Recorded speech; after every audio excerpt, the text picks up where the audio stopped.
Los morenos insisten que después de esto tienen que venir a declarar Felipe Calderón, pero pues no hay ningún proceso abierto en su contra.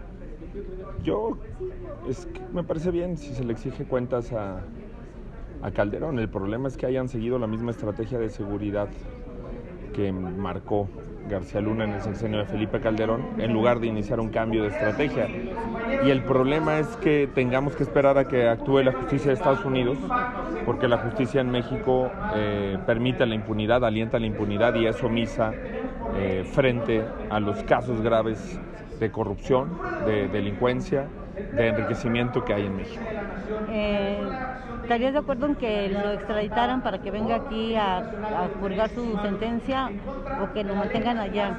No está contemplado porque lo juzgaron por delitos cometidos en Estados Unidos. Para que lo extraditaran tendrían que juzgarlo en México y solicitar una orden de extradición precisamente de un juicio mexicano. No podemos nosotros que cumpla una condena de Estados Unidos en México. Lo que se puede hacer es que cumpla una condena de México en México. Oiga, diputado, dos preguntas, cambiando un poquito de tema.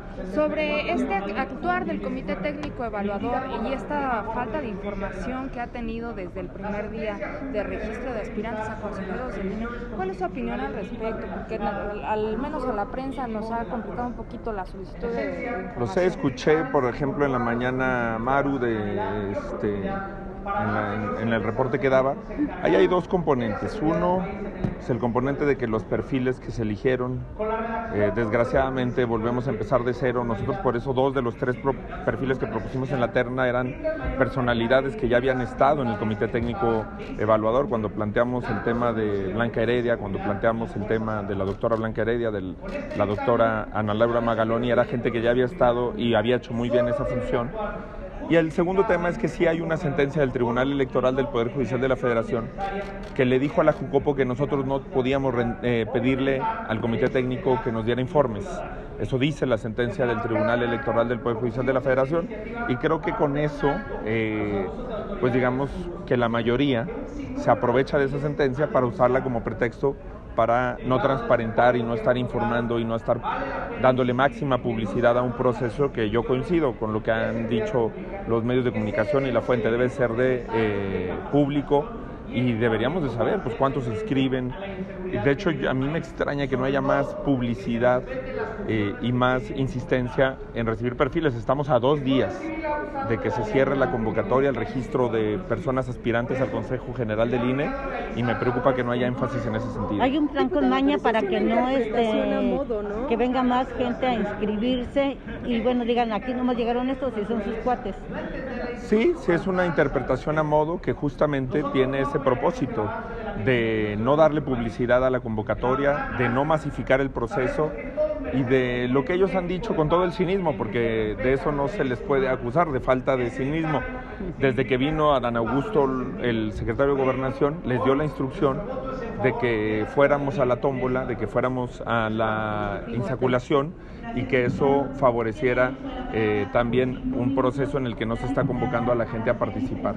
Ellos aspiran a imponer incondicionales, militantes de Morena, como ya lo hicieron lamentablemente con la complacencia de la supuesta oposición en el Comité Técnico. Diputado, y sobre esta decisión de ayer de los senadores de no aprobar los cambios de la Cámara de Diputados al Plan B, la cláusula de la vida eterna, ¿qué opinión le merece? Ellos acusaban ayer que que había vicios de la Cámara de origen. Si hay vicios, nosotros lo denunciamos, tuvimos un desencuentro con el presidente de la mesa. Hay un extraordinario ensayo jurídico esta semana en la revista Siempre, no es un comercial a ningún medio de comunicación, pero ese ensayo retoma un argumento que nosotros le dijimos a Santiago Krill.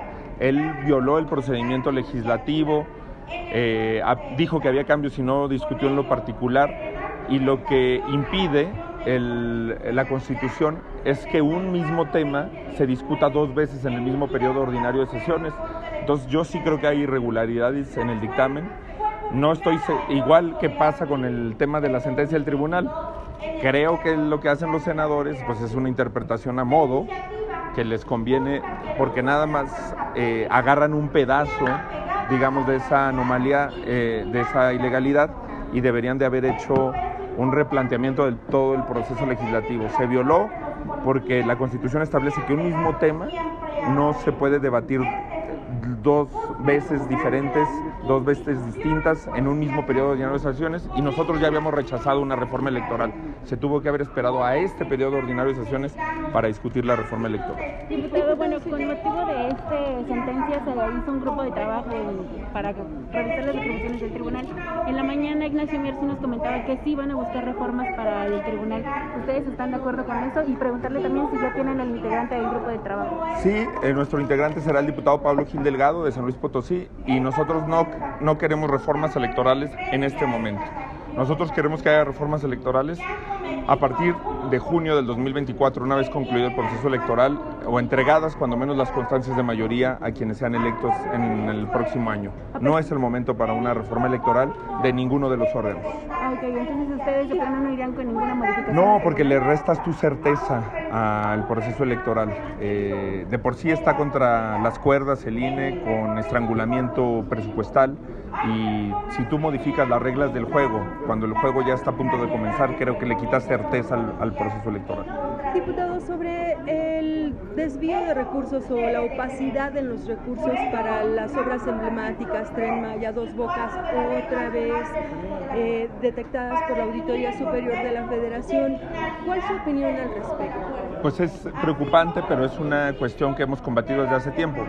Aquí se discutió en el periodo de Peña Nieto una reforma de reconducción presupuestal que nosotros argumentamos que era violatoria de la división de poderes, de la Constitución y de la naturaleza del Poder Legislativo. Una de las poquísimas facultades que tiene la Cámara de Diputados exclusivas es la aprobación del presupuesto.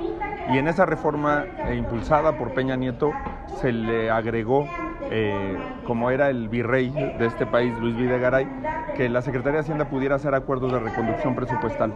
Lamentablemente eso sigue operando, y eso desde nuestro punto de vista es inconstitucional, pero es uno de los orígenes que tenemos de la poca fuerza real y del poco peso real que tiene en el sistema constitucional la Cámara de Diputados. Sobre la marcha del próximo domingo, el presidente insiste en dividir en dos a México: los pobres, los ricos, los neoliberales, los corruptos. Pues lamentablemente le siguen el juego de la polarización. Nosotros por eso hemos dicho que más que marchar, los partidos deben de votar con congruencia. A ver si en la marcha explican por qué se abstuvieron en el Comité Técnico Electoral o por qué aprobaron el quinto transitorio. Espero que en la marcha les expliquen a los ciudadanos, porque allá dicen que son de oposición. Ahorita vieron cómo se comportaron los grupos parlamentarios frente al régimen. Pues me parece que es una simulación y que le hace el juego de la polarización al presidente de la República. ¿Al régimen te refieres con la ceremonia del ejército? Por el comportamiento que tienen algunos partidos políticos que se dicen ser de oposición y que aquí pues no lo demuestran con sus votos y con sus posturas. Pero la oposición tendría que estar en contra del ejército, ¿o qué? No entiendo. No, yo creo que tendría que tener congruencia, pues la ley del espacio aéreo, en el quinto transitorio, creo que ahí se demostraba. Firmaron una moratoria constitucional con esos mismos grupos ciudadanos que convocan a la marcha.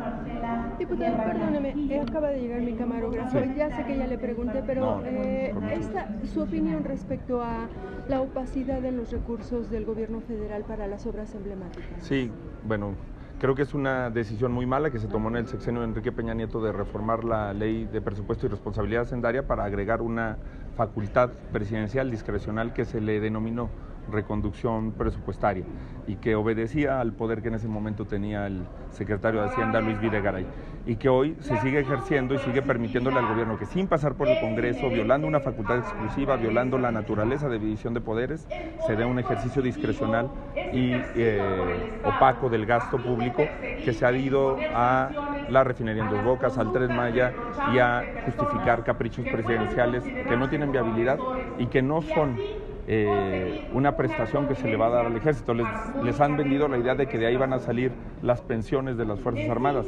Son obras que no van a hacer negocio, van a tener pérdidas, van a ser una carga, y es muy triste el engaño, la simulación que se está haciendo con ese centralismo y esa discrecionalidad que tiene la presidencia de la República. Y el daño que se está haciendo en la selva, diputado, el daño que ya han mencionado espeleólogos, buzos, activistas. Y que ya se han emitido suspensiones que no pues se les ha dado cumplimiento como se debería.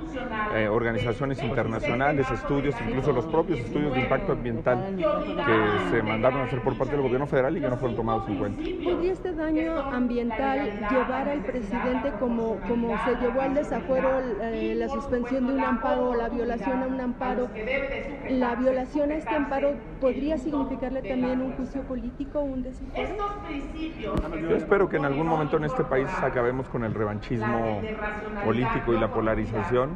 Más bien lo que espero es que se rectifique y que se construya una relación más armónica con la naturaleza y que el país lo pensemos más en lo que vamos a tener como país a partir del 2025 y menos en la elección del 2024. Muchas gracias.